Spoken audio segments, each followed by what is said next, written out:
बहुत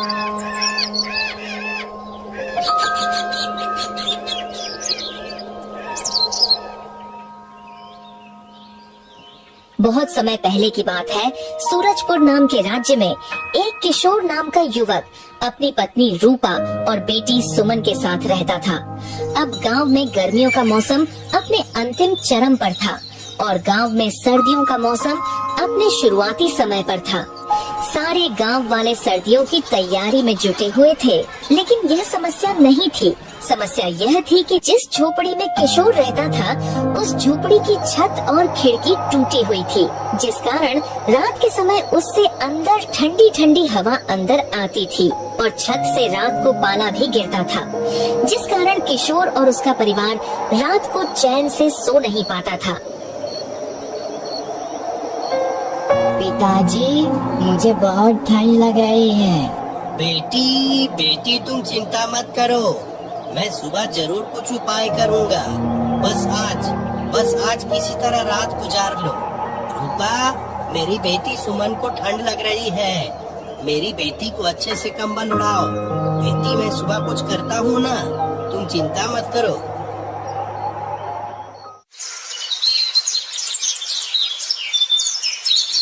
सुनिए जी, सर्दियाँ आने वाली है और रात को हमारे टूटे छत और खिड़की से बहुत हवा अंदर आती है। तो मैं कह रही थी कि आपको घर की मरम्मत अब करवा लेनी चाहिए।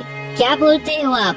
ठीक है रूपा, मैं अभी जाकर मालिक से कुछ पैसे उधार लेकर आता हूँ। तुम चिंता मत करो, मैं आज ही घर की मरम्मत करवा दूंगा। यह कहकर किशोर अपने काम पर चला जाता है।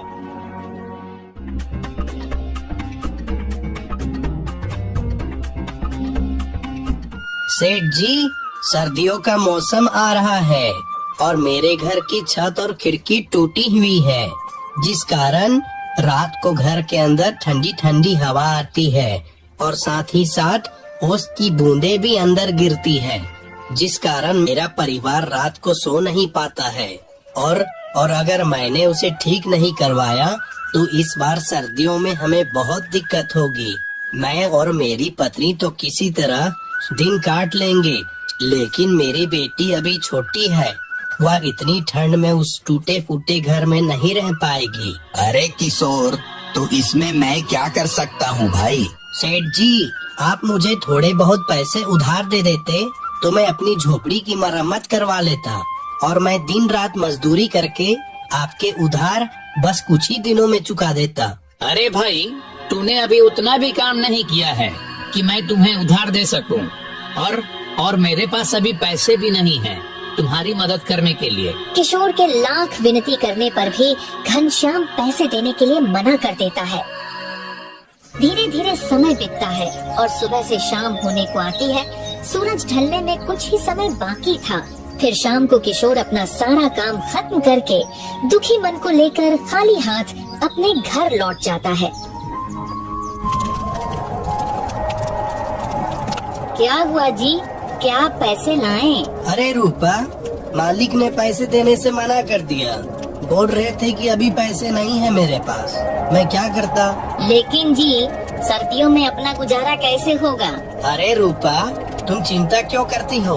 अभी ठंड आने में कुछ समय बाकी है ना, तो मैं अगले महीने मालिक से पैसे के लिए बोलूँगा, तब मालिक मना नहीं करेंगे, देखना। हाँ जी, आप सही कह रहे हो। आप अगले महीने 1 तारीख को मालिक से पैसे उधार मांगना, मालिक बिल्कुल मना नहीं करेंगे। शायद अभी उनके पास पैसे नहीं होंगे, इसलिए उन्होंने मना कर दिया।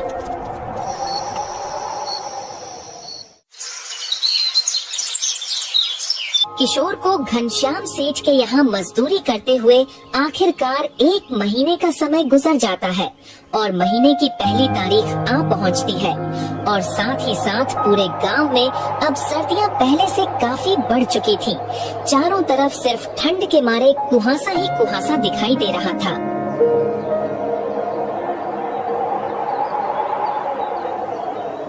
जी, मैं कह रही थी, अब तो बहुत ही ज्यादा ठंड बढ़ चुकी है और अब तो महीना भी पूरा हो चुका है।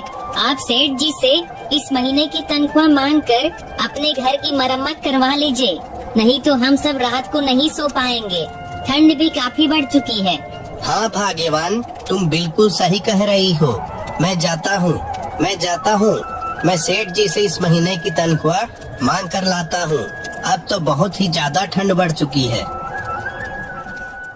फिर रूपा के कहे अनुसार किशोर सेठ घनश्याम से पैसा मांगने के लिए चिलचिलाती ठंड में सेठ के घर की ओर निकल पड़ता है। चारों तरफ सिर्फ कुहासा ही कुहासा नजर आ रहा होता है।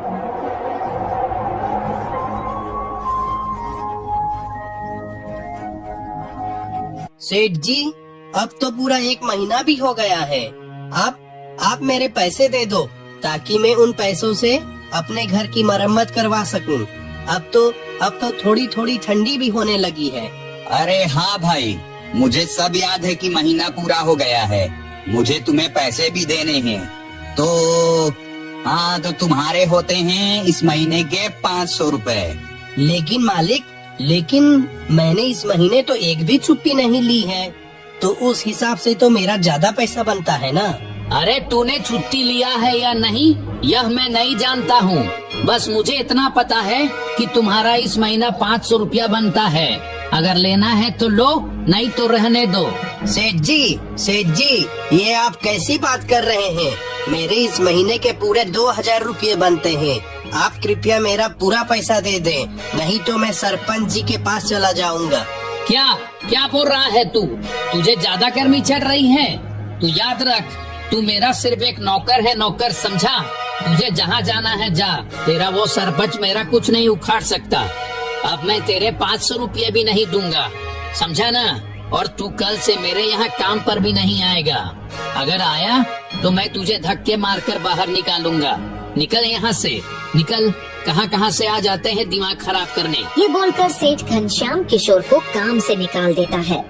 पैसा न मिलने तथा काम से निकाल दिए जाने से किशोर बहुत परेशान हो जाता है और उसे समझ ही नहीं आ रहा होता है कि वह आगे क्या करेगा।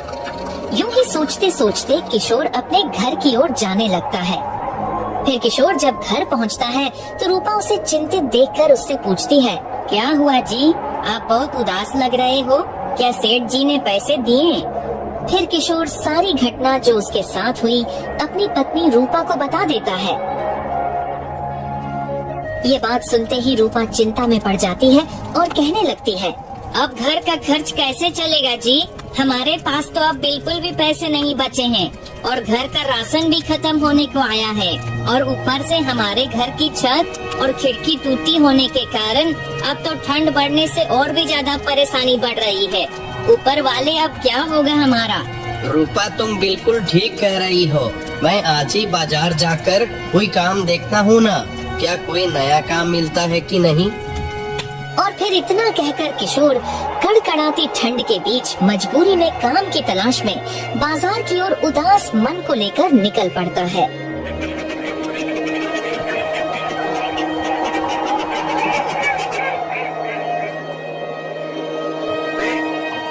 अरे क्या हो राजू भैया, सेब कैसे दे रहे हो भाई?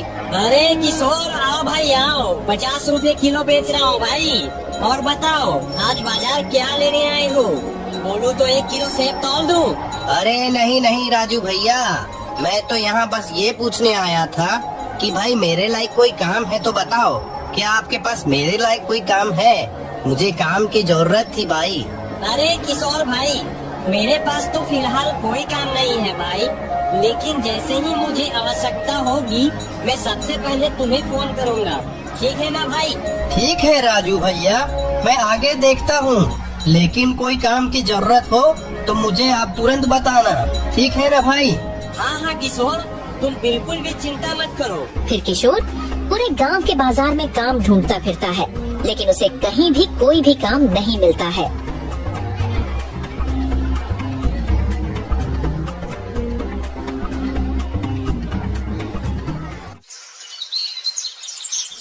क्या हुआ जी, आपको कोई काम मिला या नहीं, या आज भी और दिन की तरह खाली हाथ ही आए हो?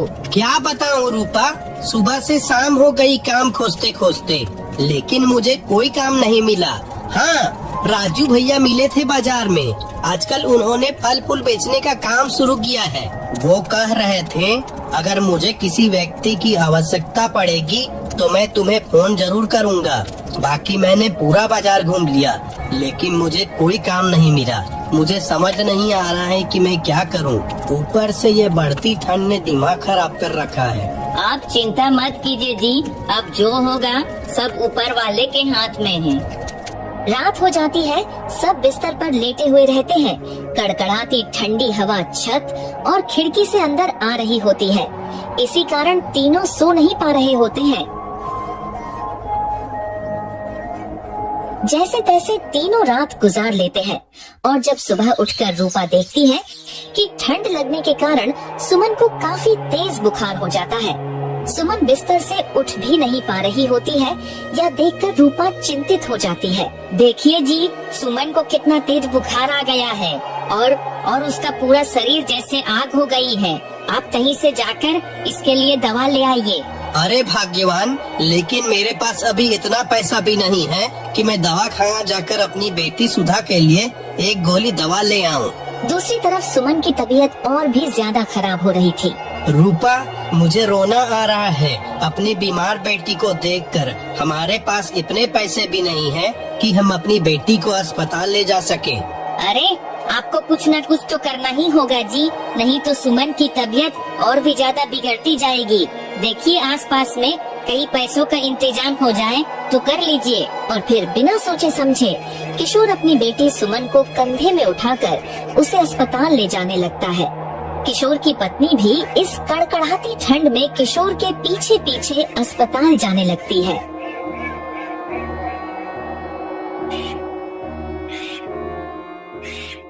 लेकिन अफसोस, किशोर के पास पैसा न होने से अस्पताल वाले सुमन का इलाज करने से इनकार कर देते हैं। साहब, मेरी बेटी बहुत बीमार है साहब, हमारे ऊपर रहम करो साहब, हमारी बेटी का इलाज कर दो साहब, नहीं तो हमारी छोटी सी गुड़िया मर जाएगी। इस छोटी सी गुड़िया को बचा लो साहब, कुछ तो रहम करो साहब, कुछ तो रहम करो साहब। मैं दिन रात करके आपके पैसे, सभी पैसे लौटा दूंगा। बस आप मेरी बेटी को बचा लो साहब। देखिए, आप बात को समझने की कोशिश कीजिए। हम लोग बिना पैसे के आपकी बेटी का इलाज नहीं कर सकते हैं, हमारी भी मजबूरी है।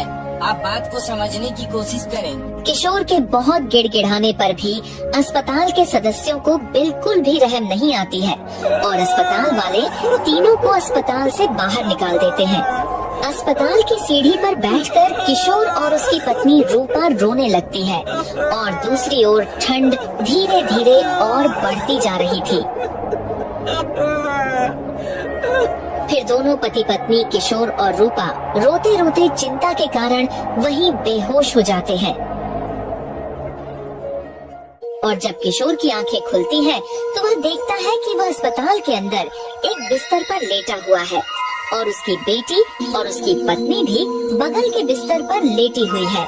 यह देखकर किशोर के मन में बहुत से सवाल आते हैं। अरे भाई, मुझे किसने अंदर लाया और ये सब क्या हो रहा है यहाँ? तभी वहाँ अस्पताल के डॉक्टर आते हैं।